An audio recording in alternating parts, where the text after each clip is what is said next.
Buenas noches. Un diputado conservador británico apareció muerto con una bolsa de plástico en la cabeza y vestido con ropa interior de mujer. Fue una nueva sacudida para el atribulado primer ministro John Major y una gran incógnita: asesinato, suicidio o accidente. Con el psiquiatra Carlos Castilla del Pino trataremos de esclarecer la situación y, más allá, el significado de esa experiencia tan arriesgada de la autoasfixia erótica. Pero esta noche también hablaremos de otro hombre, un policía, un presunto asesino de 4 personas en Nigrán, en Pontevedra. Y una gran pregunta: ¿tiene la policía suficientes controles internos para prevenir este tipo de sucesos? Eso es lo que debatimos ahora mismo en tiempos difíciles.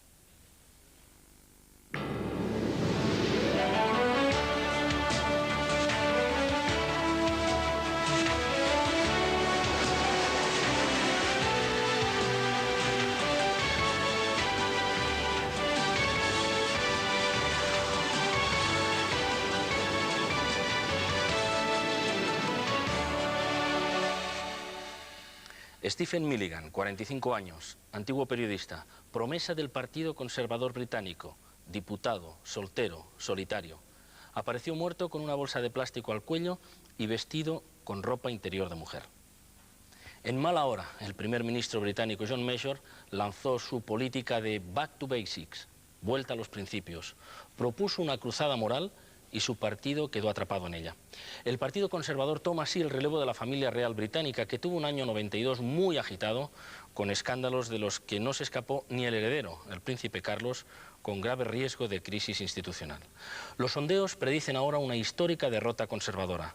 La sórdida historia del diputado Milligan ha sido un nuevo mazazo a la política del sucesor de Margaret Thatcher. Pero esta noche hablaremos de otro hombre, Manuel Lorenzo, Policía Nacional, 40 años, presunto asesino de 4 personas en Nigrán, Pontevedra. También su cerebro es una incógnita. Nadie parece llegar a un cuádruple asesinato en frío sin haber delinquido antes. Nadie había detectado en la policía que aquel asesino en potencia llevaba pistola y hablaba en nombre de la ley. Ha sido un golpe terrible para un colectivo policial que sufre un régimen interno, un régimen disciplinario anticuado y desproporcionado. Apartan a un policía por 3 años por completar su sueldo como pastelero, pero no detectan a otros funcionarios que pueden estar en el límite del delito. Y un policía nacional en España, hay que saber que se juega la vida por poco más de 130.000 pesetas al mes. El centro de gravedad de nuestro debate estará hoy en Pontevedra, con el gobernador civil, Jorge Parada, y el diputado popular, Mariano Rajoy. Pero entraremos, de hecho, en un asunto delicado, como pueden imaginar, pero de vital importancia para toda España. Comenzamos, sin embargo, en Londres, con esa historia de misterio, poder y sexo del diputado Stephen Milligan. Como la monarquía británica, el gobierno de John Major ha vivido su propio annus horribilis. Los escándalos sexuales no le han dado tregua en los últimos tiempos y han convertido en una farsa la cruzada moral recién emprendida por el mandatario conservador.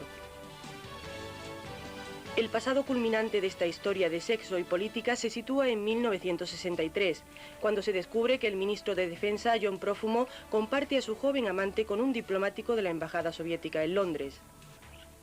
30 años después, el partido de Major se encuentra acosado. Ha perdido a algunos de sus principales colaboradores en una cadena de asuntos sórdidos. El prólogo arranca hace año y medio, cuando se airean las relaciones adúlteras del ministro de Cultura, David Mellor.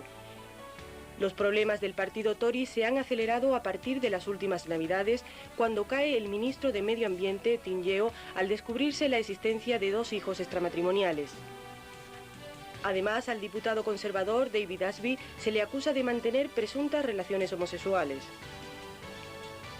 Esta sucesión de relatos escabrosos se ha cerrado con el caso Milligan, una de las promesas del Partido Conservador. Stephen Milligan es la última víctima en el gobierno Major. Su muerte, rodeada de misterio, es otra prueba más de la soledad en el poder. Esos son algunos casos, pero la estadística demuestra que la mayor parte de esos escándalos políticos sexuales afectan a personas que normalmente son las más intransigentes, las que hablan en nombre de la moral victoriana, en este caso. Profesor Castilla del Pino, buenas noches. Buenas noches. Esa relación, ¿no?, parece que sería un poco más que hipocresía y que cinismo, pero la estadística lo dice así. No es realmente una hipocresía. Yo creo que realmente la intolerancia es una máscara con la cual alguien trata de disfrazar todo el mundo interno, que él mismo, su propio mundo interno, que él mismo considera reprobable. Y naturalmente la mejor forma de defenderse de ese mundo interno que pugna por emerger al exterior es disfrazarse de intolerante, de puritano, de calvinista, etcétera. No parece que lo fuera especialmente este diputado, ahora hablaremos de él, pero el primer ministro Major, atribulado por esta sucesión de escándalos después de precisamente hacer esta llamada a la vuelta a los principios, tuvo unas palabras, yo no sé si interpretar piadosas o cáusticas para este pobre hombre que murió, nos dijo: debió ser muy infeliz, pero no dejó que lo notáramos. Y hasta la propia familia ha dicho que ese hombre no era así, que ese hombre era un vitalista, una exnovia suya, incluso lo ha confirmado. Realmente, vamos a ver si es un suicidio, un asesinato, ahora hablamos de esa cuestión, pero ¿usted cree realmente que puede ser que estuviéramos ante un hombre infeliz que no dejara que se apreciara esa situación suya, como dice Major? Sí, estoy completamente seguro de ello. ¿Sí? Completamente seguro. Toda persona que realmente tiene un mundo, una impotencia para la relación interpersonal en el orden profundo, es decir, en el orden afectivo, en el orden erótico, en el orden pasional, tiene necesidad de recurrir a la fantasía, porque la realidad no le depara ninguna gratificación al respecto. Entonces la fantasía es omnipotente y la fantasía es infinita, y por lo tanto los innumerables recursos fantásticos a los cuales se acude para obtener esas gratificaciones que en la realidad exterior no pueden obtenerse por la propia deficiencia del sujeto, lleva consigo todo ese tipo de actuaciones solitarias. En este caso concreto se ha barajado una hipótesis de asesinato, de suicidio o de accidente. Precisamente traemos aquí a colación una crónica de la corresponsal del diario El Mundo, en Londres, María Laura Aviñolo, que hacía referencia precisamente a la posibilidad. Ella fue una de las últimas periodistas que se encuentran en Londres que habló con este diputado antes de morir. Ella mantiene, lo ven ahí, que su muerte se parece mucho a la de otro periodista británico que apareció en idénticas circunstancias en un hotel en Santiago de Chile. Ese periodista investigaba sobre el tráfico de armas.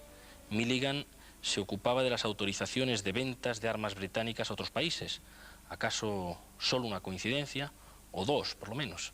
Las armas y, desde luego, la forma de morir.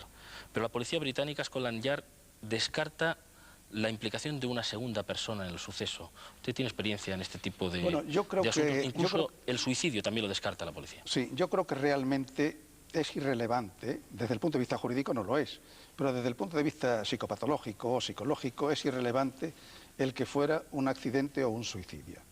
Porque realmente lo más probable es que sea un accidente. Y yo he tenido noticias de accidentes de este tipo, pero precisamente en un muchacho joven que jugaba a provocarse el orgasmo masturbatorio, ahorcándose y poniéndose en una situación límite, y una de las veces se resbaló de la taza del váter y se provocó el ahorcamiento. ¿Eso aquí en España? Eso en España. Y es frecuente realmente, relativamente frecuente, todo tipo de pautas de conducta en las cuales el orgasmo se consigue a través de unas situaciones límites de asfixia, de autoestrangulamiento, de estrangulamiento por parte del otro, etcétera, ¿no? Sin que se llegue al límite definitivo, ¿no? Sin que se transgreda sin que se traspase ese límite. La mayor parte de las veces no se traspasa, pero otras veces sí, y entonces ocurre un accidente.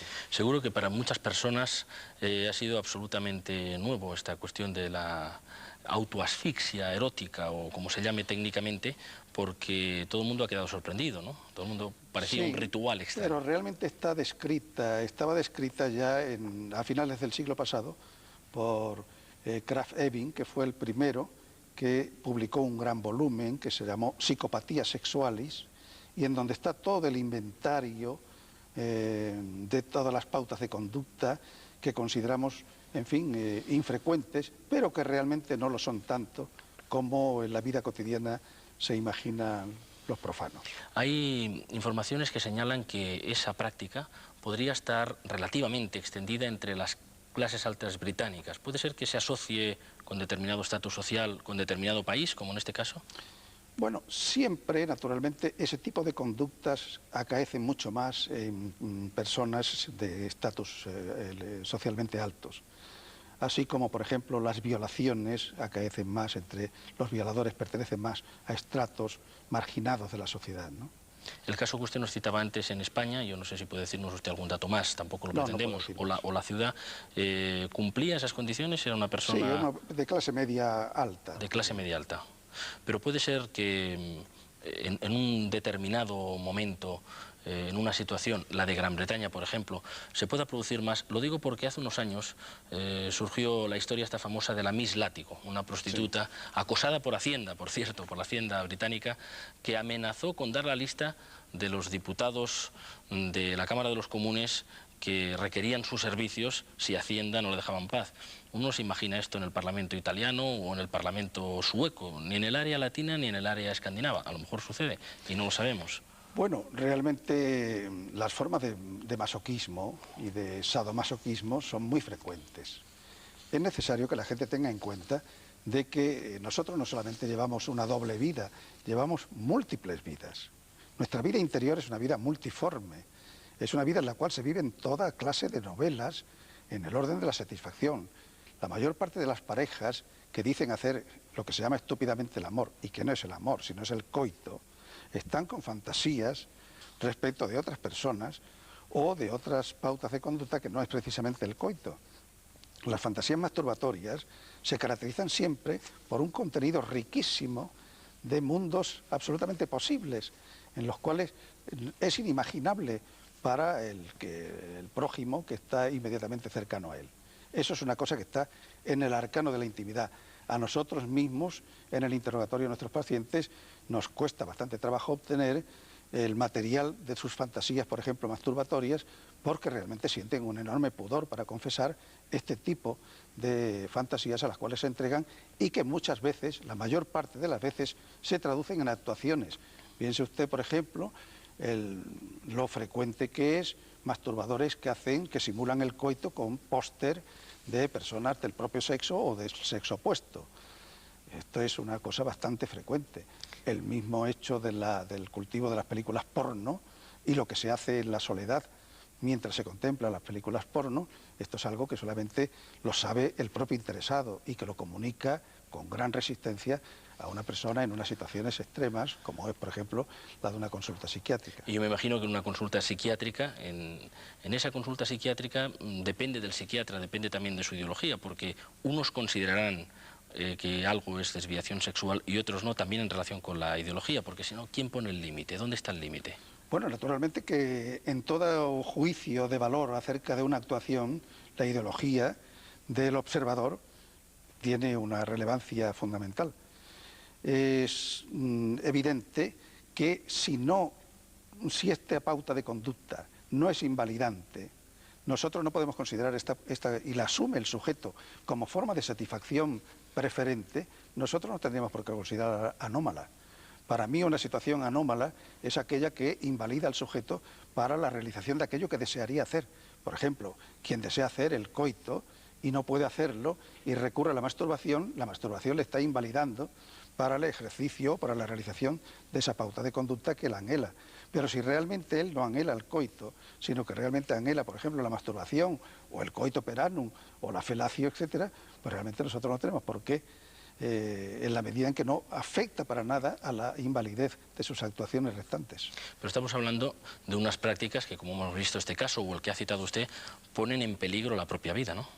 Sí. En ese caso sí se podría decir quizá o considerar, yo no sé dónde está el límite, que hay algún elemento patológico quizá. Lo digo porque pone en riesgo la propia vida, no por otra cuestión moral. Yo no hablaría de patológico. Yo creo que los conceptos de normal y anormal introducen mayor confusión que claridad.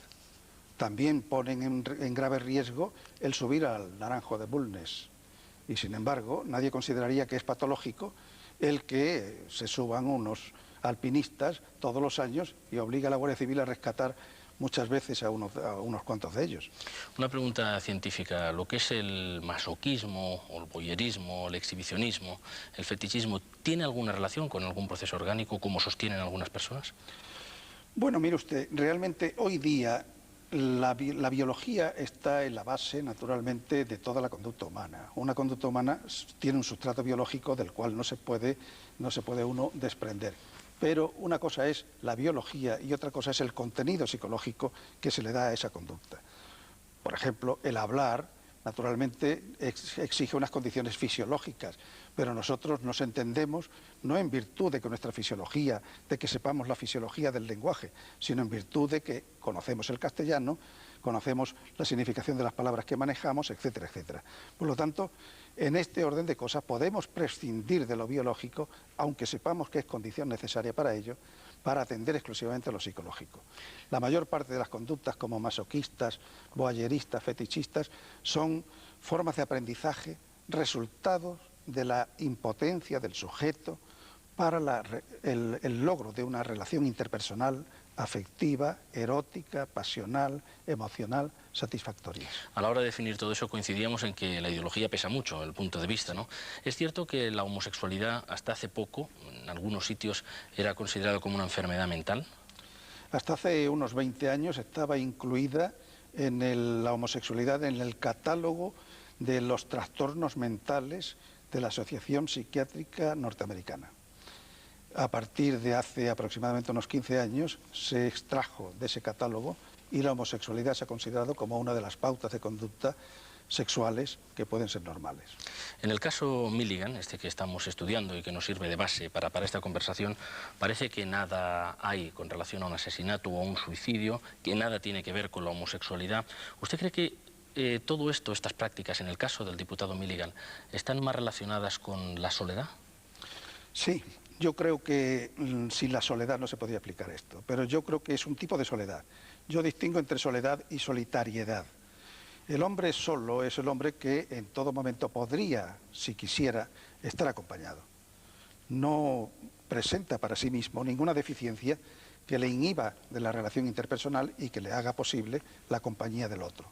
Por el contrario, el solitario es un hombre que, anhelando no estar solo, se ve obligado a la solitariedad, a vivir en solitario.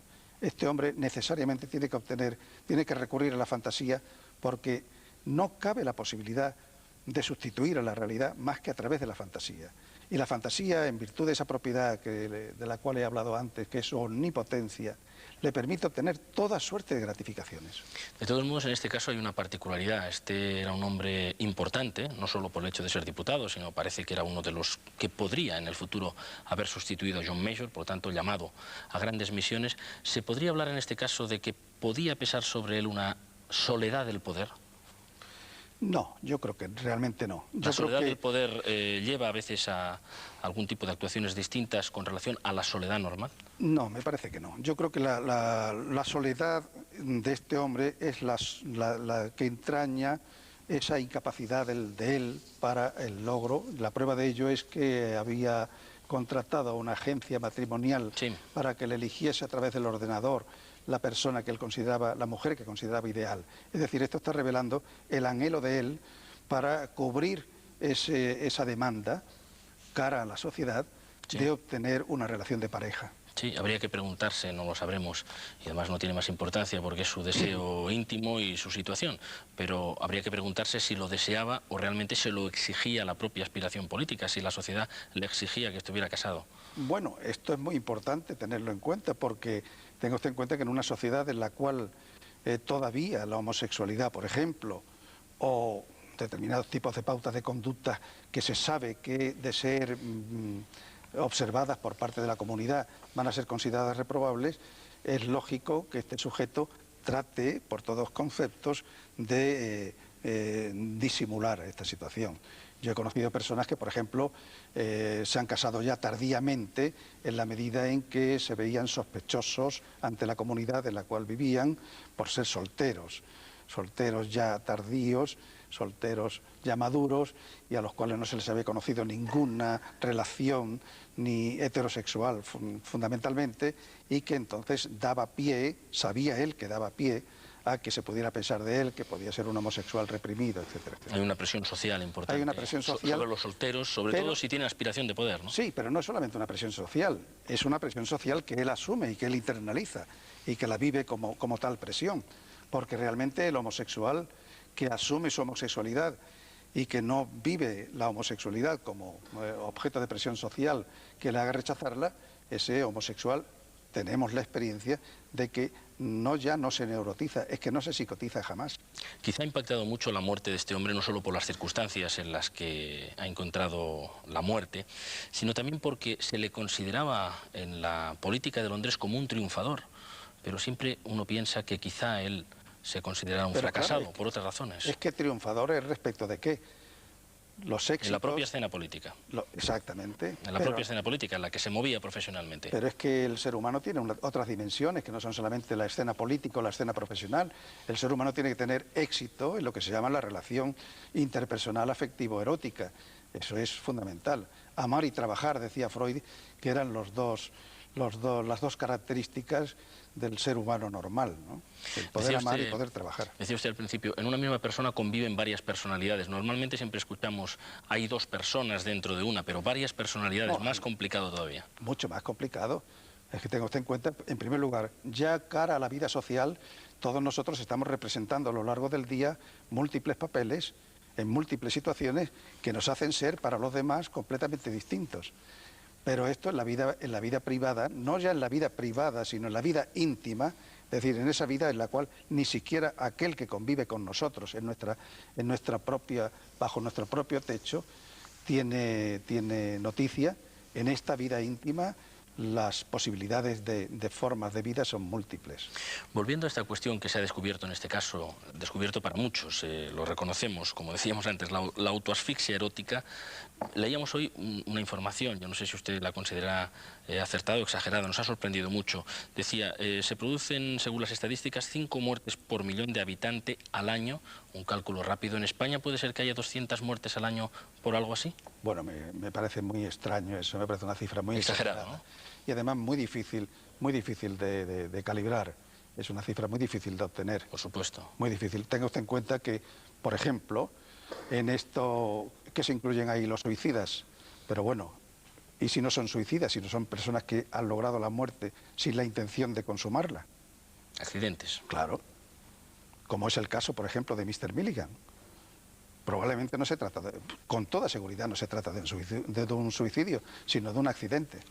¿Usted cree, doctor Castella del Pino, que de todo esto sabemos a pesar de todo muy poco? Ustedes, los especialistas, los psiquiatras, que tienen un observatorio privilegiado, es difícil luego extrapolar. Usted nos ha hablado de un caso que conocía, de un muchacho joven que murió así. Bueno, ¿pero usted cree que puede haber, digamos, en este sentido, zonas muy inexploradas del comportamiento humano en nuestra sociedad, en España? Bueno, yo creo que la interioridad de una consulta, como la interioridad antiguamente de un confesionario, ahora le hablaré a usted de un asunto muy interesante al respecto, yo creo que realmente tenemos una experiencia bastante cuantiosa.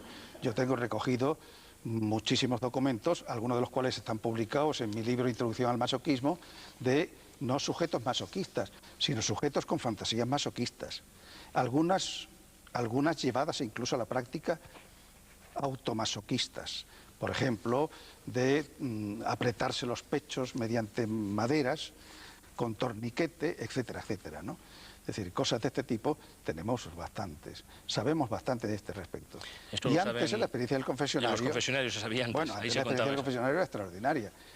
Yo, como curiosidad, quisiera decirles a los televidentes que hubo un jesuita que se llamó el Padre Sánchez en el siglo XVII en Córdoba. Córdoba debía tener 25 o 30.000 habitantes entonces, que sin salir de la plaza de la Compañía, donde estaba la casa de la Compañía de Jesús, y sin salir de su confesionario, publicó 3 volúmenes, el Tratado del Matrimonio, que prohibió la Inquisición porque consideró que era un inventario de pautas obscenas extraordinarias y que, sin embargo, un papa, con unos criterios muy distintos al papa actual, impuso a la Inquisición que le liberase del índex y lo dejase publicar. El libro circuló. Considerando que era el mejor tratado de teología moral del matrimonio. Es un ejemplar de ello, lo tiene Julio Caro Baroja, yo no tengo más que el segundo volumen, y es un inventario impresionante de pautas de conducta que nos asombrarían a todos. Nos ha dicho, si recuerdo bien, el siglo XVII. Siglo XVII. Y sin salir del confesionario, un jesuita en Córdoba. El Padre Sánchez, Antonio Sánchez. Y a partir de ahí podía ver el mundo y veía todo eso. Sí, sí. Está escrito en latín, es un latín que se entiende fácilmente, hasta yo lo puedo leer, pero es realmente sorprendente. todo esto de Havelock Ellis, de Krafft-Ebing, de psicopatologías sexuales, es prácticamente un catálogo muy pobre al lado de lo que el padre Sánchez obtuvo en la Córdoba del siglo XVII. Un adelantado, probablemente, de todo este tipo de literatura. Doctor Castilla del Pino, queremos hablarle de otra persona, no ahora del diputado Milligan, de un cuadro completamente distinto, no de un hombre que muere en un accidente, sino de un asesino, un hombre que quienes convivían con él parece que no lo apreciaban. Ese hombre es un policía, lo conocemos en España, es un presunto asesino de 4 personas en Nigrán, en Pontevedra.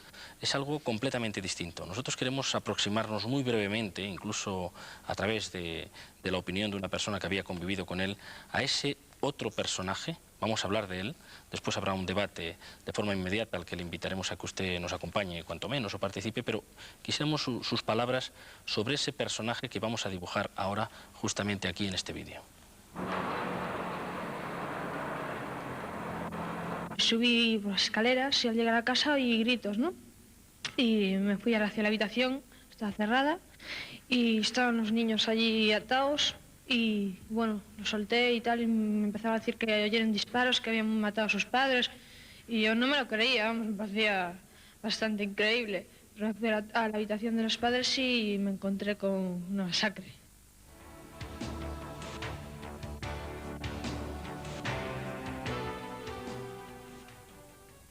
Es muy orgullosa, quiere aparentar lo que no es, quiere estar siempre por encima de todo el mundo.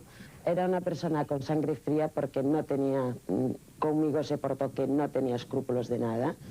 Queremos poner de manifiesto nuestra consternación, nuestra indignación y nuestra vergüenza ante este supuesto que pone a la totalidad del Cuerpo Nacional de Policía en una situación anímica como la descrita.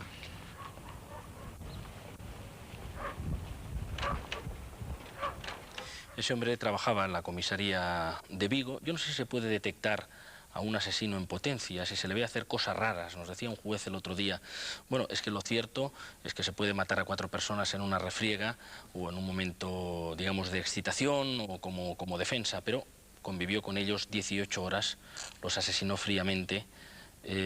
¿Un personaje así, se puede detectar previamente algo raro en él? ¿Alguna pista sobre su comportamiento en el futuro? Mire usted, en primer lugar me parece muy delicado que yo me pronunciara, precisamente porque soy profesional de la psiquiatría, sobre una persona que está, en fin, en un momento sub judice y sobre el cual no poseo más datos que lo que se conoce en la prensa.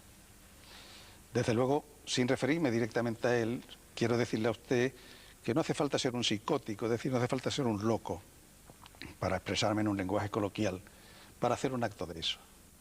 Hay personas que carecen sencillamente de todo freno moral. Es decir, nosotros tenemos que tener un freno moral que nos impida, en fin, el que nuestras acciones, nuestros impulsos se conviertan en acciones de inmediato. Y mucho más que estas acciones se cometan, en fin, cuando realmente tenemos un lapso de tiempo suficiente para la reflexión.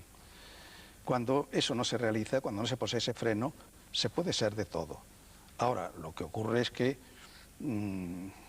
se puede detectar eso de antemano. Eso no es fácil de decidir.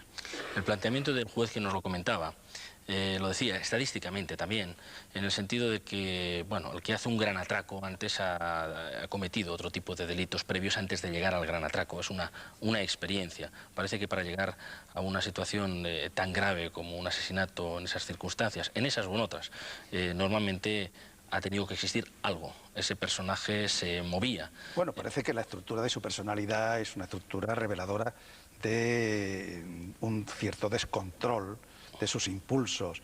Es una persona, por otra parte, con una grave deficiencia en eso que antes hemos hablado de la interacción, de la relación interpersonal. Es un solitario. Este hombre parece ser que incluso pues, los propios compañeros suyos, en fin, lo tenían en cierto sentido marginado. Hablan de su enorme intolerancia, de su terquedad, de su necesidad de llevar razón siempre y de imponerla. Bien, pero de ahí a poder sacar la posibilidad de prevención o de predicción, mejor dicho, de que se puedan cometer 4 asesinatos de la forma como él parece ser que lo ha cometido, realmente eso es muy difícil. Este caso nos lleva a una pregunta que está en la calle y que vamos a hacer un debate justamente ahora sobre él. ¿Existen los controles suficientes dentro de la policía para esta cuestión? De eso vamos a debatir en un instante. Le invitamos a que nos acompañe también. Si quiere intervenir, está usted invitado y en algún momento probablemente le preguntaremos su impresión. Vamos a debatir con Mariano Rajoy, diputado del Partido Popular por Pontevedra, que justamente se ha ocupado de este asunto, ha hecho declaraciones importantes, y el gobernador civil, que lo ha llevado muy en primera mano, Jorge Parada. Debatimos en tiempos difíciles en un minuto. Aquí, sigan con nosotros.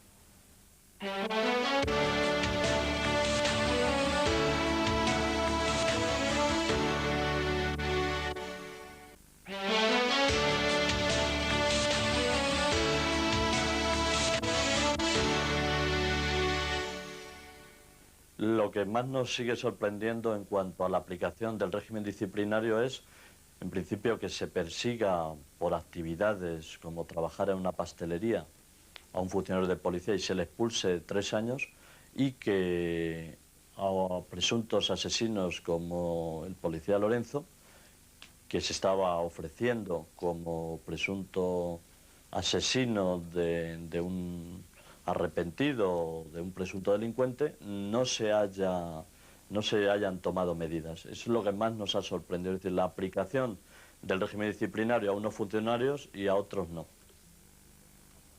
Es la opinión de un dirigente sindical. Escucharemos otras voces también en este debate, pero el debate queda abierto entre Mariano Rajoy y Jorge Parada. Buenas noches. Adelante. Hola, buenas noches. Bueno, yo coincido sustancialmente con lo que acaba de decir la persona que acabamos de ver. Es decir, la gran sorpresa, y desde luego lo que nos preguntamos todos los españoles, es cómo una persona de estas características no estaba separado del servicio. Yo voy a dar algunos datos que he recogido de informes que de la Brigada de Régimen Interior han publicado a lo largo de estos días los medios de comunicación. Se dice que era un policía conflictivo, fue separado de la escolta del delegado del Gobierno en el País Vasco, estaba siendo vigilado por cuestiones de juego y de prostitución por la Brigada de Régimen Interior, y ya la guinda, este señor le ofreció a la mujer del presunto narcotraficante Laureano Ubiña, se ofreció para asesinar a Portavales, el narco arrepentido, a cambio de dinero. Es evidente que una persona de estas características, existiendo como existían estos datos y siendo conocidos por la Brigada de Régimen Interior de la Policía, en ningún caso podía estar en el servicio activo. Y yo, de luego, el otro día se lo dije al ministro del Interior en el Congreso de los Diputados, y la respuesta que dio en absoluto fue satisfactoria. Jorge Parada, buenas noches. Bien, hola, buenas noches. En efecto, era un policía conflictivo, pero de ser un policía conflictivo a ser un asesino dista todo un mundo, ¿no? Y detectar que una persona puede llegar a cometer un asesinato es tremendamente difícil. De ser un mal profesional a ser un asesino, a nadie se le ocurre pensar en cualquier otra profesión que porque alguien sea mal profesional pueda llegar a cometer semejante delito. Y bueno, la demostración de esto es que sí se le investigaba, de que sí se le estaba siguiendo. En cuanto a la acusación que sale después de haberse ofrecido para un crimen, bueno, es una acusación que no se materializa. Tanto no se materializa que una juez archiva el tema y no le da consistencia al asunto, con lo cual queda la duda de si es verdad o no es verdad. Lo único que hay es alguien que lo dice a un amigo comisario, según dicen, no hace una denuncia y se niega sistemáticamente a hacer esa denuncia, a consolidar esa denuncia. Esto sin, yo creo, dar ningún tipo de justificación a comportamientos, ni muchísimo menos, porque creo que esto no es un policía. De lo que estamos hablando es de un criminal. Que se podría haber detectado, puede ser, pero también es fácil el no detectarlo. Y sobre todo lo que no se puede es extender de que por esta razón el régimen disciplinario no funcione. El régimen disciplinario de la policía es el más duro de todos los funcionarios civiles del Estado. Eso lo dicen los sindicatos estos días. Nos hemos documentado sobre ello y eso dicen los sindicatos. Sí, vamos a ver, es decir, yo creo que datos de que este señor se había ofrecido para asesinar al señor Portavales hay muchos. Los informes de la Brigada de Régimen Interior dicen, entre otras cosas, lo siguiente. Se reunió con Esther Lago en la cafetería Manila de la Gran Vía en Madrid. Se instalaron en una mesa de la parte superior del local. entró allí a las 20 horas y 38 minutos y salió a las 21 horas y 18 minutos. Se subió en un coche matrícula de Pontevedra 8288. Esta señora, ante la Brigada de Régimen Interior, declaró que efectivamente esta persona se le había ofrecido para asesinar a otra persona. Y bueno, yo lógicamente creo que estos datos son suficientes. El hecho de que no actuara el juez es algo que es absolutamente irrelevante a estos efectos, puesto que desde el año 1978 se le puede sancionar administrativamente con la separación del servicio o con la suspensión entre un plazo de tiempo entre 3 y 6 años. Y yo voy a dar algunos datos que están en relación con la intervención que apareció al principio de esta parte del programa. Es que por razones mucho menos importantes se ha expedientado a policías. Yo tengo datos como los siguientes. Se expulsa a un policía por trabajar de pastelero del cuerpo. La policía abre expediente al secretario general y organización del SUB por llamar cabezón al señor Corcuera, cosa que sin duda no está bien, pero en cualquier caso parece mucho más importante y mucho más grave lo que hacía este presunto asesino de Nigrán. El gobernador civil de Badajoz ordena el arresto domiciliario de 23 guardias civiles por no ir convenientemente informados. Es decir, uniformados. Es decir, lógicamente, pues he dado unas muestras, tengo muchas por aquí. Es decir, la sensación que da es que en algunas ocasiones se aplica el régimen disciplinario con una enorme rigidez y en otras oportunidades como esta, pues realmente se actúa muy mal. Y yo, con absoluta franqueza, creo que son muy pocos los españoles que pueden decir que se ha actuado en esta ocasión con corrección.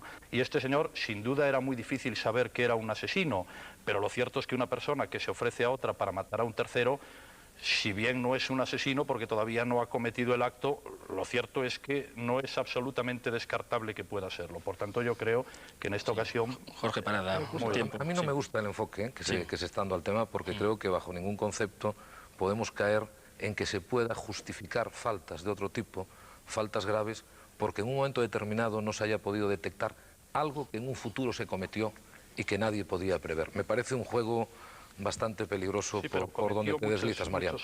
Ya. En cuanto a ese tema, hay que tener en cuenta una cosa, que todo lo que el señor Rajoy estaba leyendo, va una persona, lo dice y luego no lo corrobora, se niega a firmarlo. Tanto que a un juez le hace archivar el tema por falta de credibilidad. Lo cual no quiere decir, volvemos a lo mismo, que a esta persona se le tuviera bajo vigilancia, se le tenía bajo vigilancia, estuvo bajo vigilancia, obviamente. Lo que se produce por el medio es algo totalmente impensable, y lo que no se puede hacer bajo ningún concepto tampoco es sancionar a una persona, o sea, rematar lo que tiene que ser un expediente disciplinario sin pruebas. Yo creo que esto no lo pretenderá nadie. Que esto puede suceder, que hay alguien que sea capaz, bueno, pues de evadirse y que lleve a un caso excepcional como este, de tal excepcionalidad que es único, ¿no?, de tal excepcionalidad, pero no creo que sea ni mucho menos consecuencia de la aplicación defectuosa de un régimen disciplinario, que no existe tal aplicación defectuosa. Puede ser más duro, por supuesto, pero posiblemente el régimen disciplinario de la policía en España, si fuera más duro, tendría que limitar derechos de los funcionarios públicos o cambiar su estatus administrativo de funcionario civil. La verdad es que tenemos un régimen disciplinario perfectamente homologable con el de cualquier policía de Europa, tan duro como el de cualquier policía de Europa, y, hombre, que está rindiendo efectos y que realmente funciona bien. Posiblemente habrá que incrementar, o es posible que haya que incrementar los potenciales de las brigadas de régimen interior, pues posiblemente. Pero yo creo que el régimen disciplinario funciona. Pero mire usted, vamos a ver, señor gobernador, es decir, usted dice que no había datos suficientes para expedientar a esta persona, pero en este año, es decir, en pleno año 1994, aparecen informes de la Brigada de Régimen Interior en los cuales consta que a este señor se le estaba siguiendo por dedicarse al juego y a la prostitución. Y se dan los datos, y voy a dar el nombre, del Café Latino en la ciudad de Vigo donde este señor jugaba.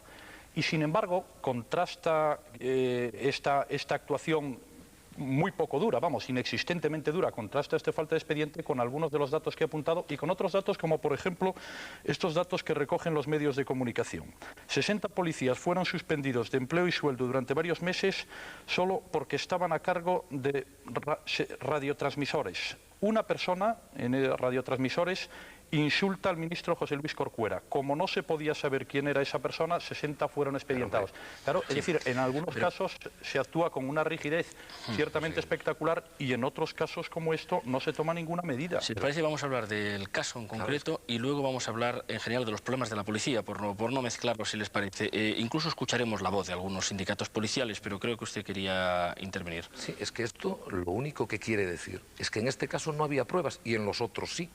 Es lo único que quiere decir. Había? Me parece... Expedientar a 60 personas a la vez porque una insulte al señor Corcuera. Me parece peligrosísimo, verdaderamente peligroso, intentar, por un tema de estos, justificar las faltas disciplinarias de otros policías. Perdón, lo peligroso es que al señor Manuel Lorenzo no se le hubiera expedientado. Eso es lo auténticamente peligroso. Bueno, hombre, por Dios, por Eso favor. es lo auténticamente peligroso. No, a mí me parece que es que alguien podía prever eso. Me parece verdaderamente... No, nadie podía prever eso, pero desde luego creo que hay datos suficientes para expedientar a esta persona. Es que una persona que le pide dinero a otra para asesinar a un tercero y que los datos los recoge la Brigada de Régimen Interior, si no se puede proceder contra esa persona, pues modifiquemos la ley. Pero me parece de una enorme gravedad y es muy difícil que haya un solo oyente o un solo telespectador que pueda pensar que esto es lógico y razonable. Es decir, yo creo Pero claro que no es lógico y razonable. Que salga un asesino de este calibre no es... Ni lógico y razonable es que esta persona estuviera en el servicio. Ni lógico ni razonable. Y el descubrir esta mente asesina, y bueno, es prácticamente, a lo mejor es imposible, porque hay controles psiquiátricos en la policía suficientes. O sea, si no fueran suficientes se darían más casos de anomalías que no se dan o que se detectan a tiempo.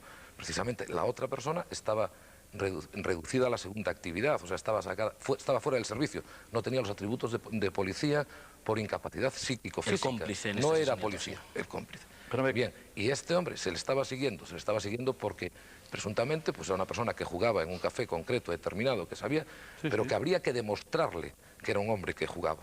Bueno, pero vamos a ver, ¿cómo se puede expulsar del cuerpo a una persona por trabajar de pastelero y no se le puede abrir expediente a otra persona por estos actos? Acabamos de plantear una cuestión importante, le quería pedir también al profesor Castilla del Pino, el control de la sanidad mental, digámoslo así, de un colectivo en un momento determinado. Sobre eso le vamos a preguntar, pero precisamente después de escuchar a unos policías, líderes sindicales, que hacen referencia a esa cuestión. Un instante, escuchémosles. La situación en la que están los funcionarios de policía pues puede hacer que algunos funcionarios, apremiados por la necesidad y por el hecho de ser policías y por las ofertas continuas que tienen en el ambiente en que nos movemos, pues acaben de pasar de estar en un trabajo normal, ordinario, al margen del trabajo policial, a caer en las redes de estas bandas mafiosas, ¿no? Eso es lo que tendría que evitarse, potenciando la Brigada de Asuntos Internos con una apuesta decidida por sanear el colectivo, que tampoco la corrupción que existe es la que se dice, es un 0,3% con los datos que ayer se daba en un medio de comunicación, ¿no? El plan tanto de salud mental, si es que existe, como la salud laboral en líneas generales, en la policía no funciona y además los responsables políticos del Ministerio del Interior no creen en él.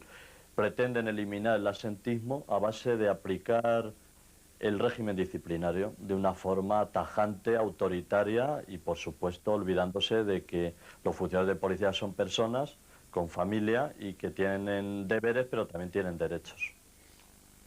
Una opinión técnica, profesor Castilla del Pino. ¿Usted cree en el plan de salud mental? Decía este policía, los responsables del Ministerio no creen. ¿Usted cree que estas cosas son eficaces? Yo creo que realmente se deben llevar a cabo unos controles que no solamente vayan dirigidos a lo que se llama la salud mental, que es una cosa, al fin y al cabo, llamémosle transitoria, cuanto a la estructura de la personalidad del sujeto. Me parece que esto es fundamental, que se tenga en cuenta. Pero yo quisiera, en fin, si les parece a usted y al moderador, intervenir un poco en el coloquio que tenía el señor Rajoy y el señor Paradas. Yo creo que realmente el señor Rajoy lleva una razón en el sentido de que quizá no se hubiera podido prevenir el asesinato de esos 4, aunque hubiera sido expulsado de la policía. Porque también el cómplice no era policía, y ha intervenido en ello. Pero el problema no está tanto en la prevención, cuanto en el hecho de que la conducta de ese sujeto, si realmente la policía tiene como función la de vigilar y observar conductas de los ciudadanos, realmente llama la atención de un ciudadano que se llama policía y que está, en fin, inmediatamente próximo a los demás, no se ha observado y se pase por alto. Esto realmente, cuando la policía sabemos que está, pues bueno, en los burdeles, en los sitios de mayor, en fin, peligrosidad, etcétera, y están dedicados a la observación y vigilancia para atender precisamente a la prevención de los actos delictivos. Entonces, que un policía esté, en fin, de codos con los demás y no haya sido detectado al respecto, eso me parece muy sorprendente. Pero ¿quién dice que no estaba siendo observado? O sea, una cosa es lo que se dice, lo que puede decir cualquiera, y otra cosa es la verdad, otra cosa es la realidad. Estaba siendo observado, pero para aplicarle el régimen disciplinario hay que comprobar, mediante la observación, que está infringiendo. O sea, esto es importante, ¿eh? O sea, me parece clave. Y bueno, se produce el acto desgraciado antes de que se pueda comprobar. Esto sí que no lo puede prever absolutamente nadie.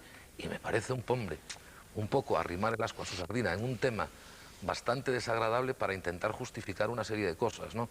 Tanto en algunas declaraciones que están haciendo los sindicatos, algunas, pocas, están siendo bastante razonables en otras cosas, como en cómo está enfocando el tema el señor Rajoy. Creo que no puede servir esto bajo ningún concepto para intentar descalificar, bueno, pues las acciones disciplinarias normales que siempre que se han llevado con el riguroso cumplimiento de lo que dice el régimen disciplinario. A mí me gustaría, de verdad, o sea, que en serio se hablara más de este tema, o sea, que no se intentara descalificar cosas porque de repente un asesino, que no un policía, mata a unas personas. Me parece que no es comparable con absolutamente nada.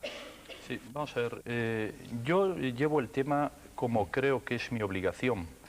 Es decir, y así se lo he planteado al ministro hace muy poco tiempo en el Congreso de los Diputados. Yo creo que una de las obligaciones de la oposición es plantear estos casos. Es decir, este es un caso absolutamente sangrante. Este es un caso que a un cuerpo como el de la policía o en general a la Fuerza de Seguridad del Estado, que tiene un gran prestigio entre el conjunto de los ciudadanos, le hace mucho daño. Y yo creo que la actuación que debía seguir usted y el propio ministro del Interior no era la de decir que no había pruebas. A veces es mejor reconocer la existencia de un error, por muy grave que sea. Y yo creo que en esta ocasión hubo un gravísimo error. Y sobre todo, señor Parada, es que le vuelvo a insistir, es muy difícil el poder explicar al conjunto de la gente el dato del pastelero que le he dicho, o el hecho el que aparezca aquí, un señor en una asamblea sindical, un policía, le llama tonto y bruto al ministro Corcuera y automáticamente es expedientado. Otro señor le llama incompetente y nefasto también en una asamblea sindical y también es expedientado.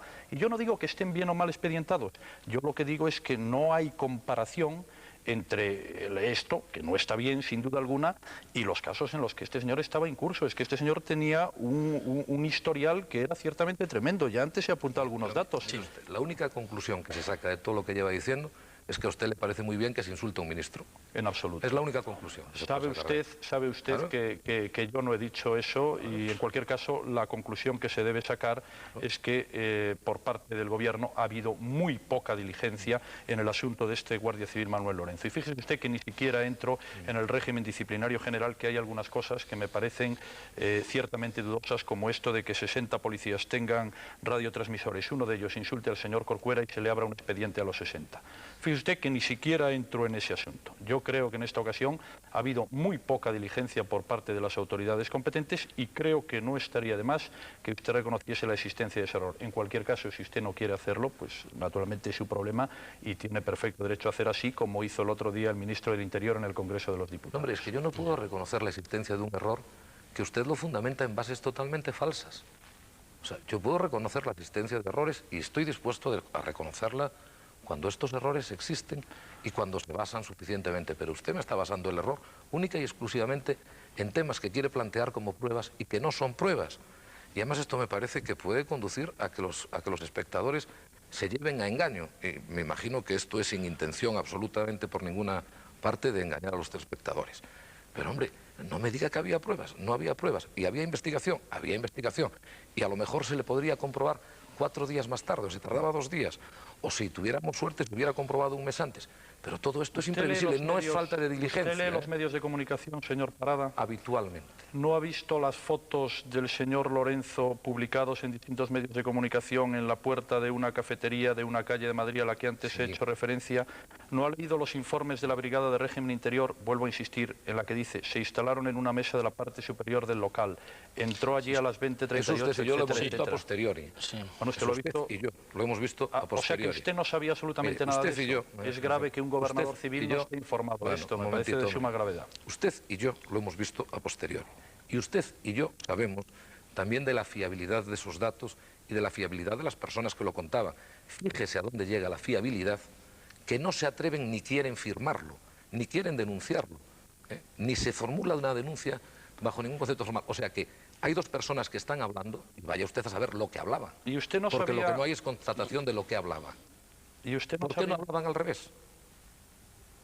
Sí, sí. ¿Y Hay que usted no suponerlo, hay que sabía dar que lugar a los la días duda, 4 y 12 de enero la Brigada de Régimen Interior siguió a este señor que estuvo jugando en una cafetería de Vigo hasta altas horas de la madrugada? ¿Tampoco sabía usted Bueno, eso? pero vamos a ver, hombre, pero por favor, pero es que eso no es prueba de nada. Eso es prueba de que en su tiempo libre este señor estaba jugando y se le estaba siguiendo. Pero habrá que comprobar, primero, que estaba cometiendo un acto ilegal o un acto que no se correspondía con su labor de policía. Pero si lo único que se puede comprobar en ese momento, en ese seguimiento concreto, en esos 2 días, es que este señor, en sus ratos libres, estaba jugando en una cafetería o tomándose un café o una copa, me parece un motivo escaso para decir, sancionarlo de alguna manera. señor Parada... Lo que me parece, sigo diciendo, o sea, es que creo que se está aprovechando la circunstancia para otras cosas. Bueno, pues vale, No se está aprovechando nada, se está simplemente diciendo que ha habido un grave error por parte de los responsables del Ministerio del Interior, porque además es que no solamente son estos datos, que por lo visto el único que no los conoce es el gobernador civil de Pontevedra, lo cual pues es especialmente delicado, pero es que la propia Brigada de Régimen Interior, fíjese los datos, dice, era un policía conflictivo, fue separado de la escolta del delegado del Gobierno del País Vasco por su carácter pendenciero, estaba siendo vigilado por la Brigada de Régimen Interior y el propio director general de la policía, Carlos Conde Duque, ha dicho en una rueda de prensa que era sabido que era un policía de comportamiento irregular. Me parece mucho más grave esto que el asunto del pastelero. Pues, sí, lo dijo él. Bueno, y el pastelero también es un mal policía. Sin duda, pero en cualquier caso, entre uno y otro, en fin, dicho sea con todos los respetos, pues prefiero al pastelero, aunque sin duda tampoco está bien lo de dedicarse a hacer pasteles, pero entre uno y otro caso hay una diferencia sustancial que cualquier persona parece lógico, ¿no? En todas las profesiones hay malos profesionales. Sin duda. Desde luego, lo que no es razón de ser un mal profesional es para pensar que uno pueda ser un asesino. Sin duda.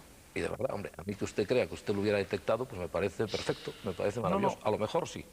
Yo no sé si lo hubiera detectado, pero es que habiendo tantos informes de la Brigada de Régimen Interior, además le he dado fechas de 4 y 12 de enero y el de la conversación con Esther Lago ya es del año pasado. La conversación con Esther Lago es una suposición que está haciendo usted. ¿De qué hablaban? Bueno, eso yo no hago suposiciones. Prueba sobre eso. Yo leo los informes de la Brigada de Régimen Interior. Naturalmente yo no estaba allí, por tanto no sé de qué hablaba. El informe que acaba de leer de la Brigada de Régimen Interior no dice en ningún momento de qué hablaba. Dice que estuvieron en una cafetería. Y cuando alguien dice que hablaban de esto, se niega a firmar. Eso lo declaró Esther Lago ante la Brigada de Régimen Interior. No es cierto. Bueno, es decir, eso es lo que se recoge en todos los medios de comunicación, nadie lo ha desmentido y tampoco lo desmintió. ¿Usted cree de verdad que si hubiera una declaración formal de alguien, algún juez archivaría el tema? Bueno, pues en este caso el juez archivó el tema porque Esther Lago se negó ante el juez a reiterar eso porque decía, así consta en el informe del régimen interior, que tenía miedo, pero en cualquier caso, como ya le he señalado antes, el hecho de que no intervenga un juez no es ni mucho menos obstáculo para que una persona no puede ser separada del servicio, porque en el caso del pastelero, por volver al mismo, no intervino ningún juez y sin embargo, por vía administrativa fue separado del servicio.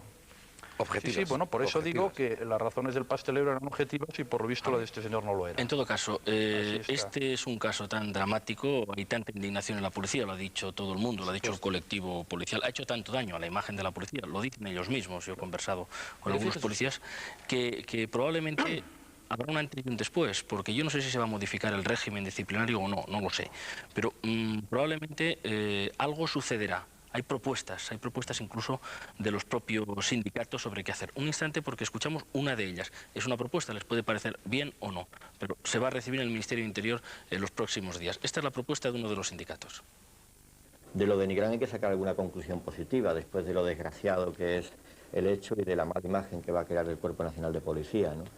En ese sentido, los compañeros de Galicia ya han efectuado algunas propuestas que nosotros hemos recogido y estamos estudiando la creación de una comisión de ética que reciba las informaciones que se puedan producir de presunta corrupción de compañeros en el colectivo para trasladarlas a la Dirección General o al Ministerio del Interior o a la propia Brigada de Asuntos Internos para que las investiguen. Incluso me parece que no sería mal que los ciudadanos denunciaran esos casos cuando tengan conocimiento de que hay algún comportamiento irregular. ¿Pretende ese dirigente sindical que haya algo nuevo, algo que cambie después de este golpe tan tremendo que ha recibido la policía? Hombre, las propuestas son buenas, ¿no? Y siempre. Toda propuesta, bueno, pues es por lo menos digna de estudiarse, ¿no? Y digna de valorar. Pero si es que eso va a cuajar o no va a cuajar, yo me imagino que todos tendrán verdaderamente intención en que esto mejore, en que las fórmulas de control puedan mejorar. Y el ministro apuntaba por dónde debería ir el tema, por, bueno, pues potenciar más posiblemente, dotar de más medios las brigadas de régimen interior. Bien, posiblemente sea eso. Yo que creo, sinceramente, que el actual régimen disciplinario es un buen régimen disciplinario. Estoy verdaderamente convencido de ello. Estamos en los últimos minutos ya. Última intervención, si le parece, señor Rajoy. Última intervención al señor Parada. No sé si quiere añadir algo el doctor Castilla del Pino y tenemos que terminar el programa. Señor Rajoy. Sí, bueno, yo sobre la Comisión de Ética, la verdad es difícil pronunciarse aquí. Hombre, yo lo que creo es que a pesar de acontecimientos como estos, que son en cualquier caso acontecimientos aislados, la opinión en general de los españoles, de sus fuerzas de seguridad, otra cosa es de quienes las dirigen, es una opinión buena. Y yo lo que creo que hay que hacer en el futuro es motivar a estas personas.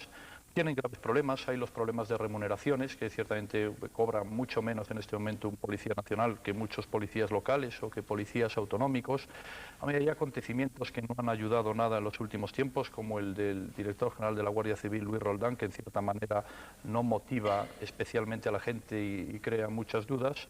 Y en cualquier caso, yo en cuanto al régimen disciplinario, ya digo, en este momento no tengo pensado si es bueno o no crear una comisión de ética. Lo que sí me parece oportuno y conveniente, en cualquier caso, es hacer todo lo posible para que acontecimientos como el que se ha producido en el caso de Nigrán no se vuelvan a reiterar, porque desde luego afectan mucho a la imagen de los cuerpos y seguridad del Estado, que ya digo, en general tienen mucho apoyo por parte de la sociedad española. Terminamos última intervención, señor Parada. Yo estoy verdaderamente convencido de que a ningún ciudadano le habrá gustado demasiado que se mezclen cosas con este tema tan verdaderamente despreciable, ¿no? Y tan verdaderamente condenable.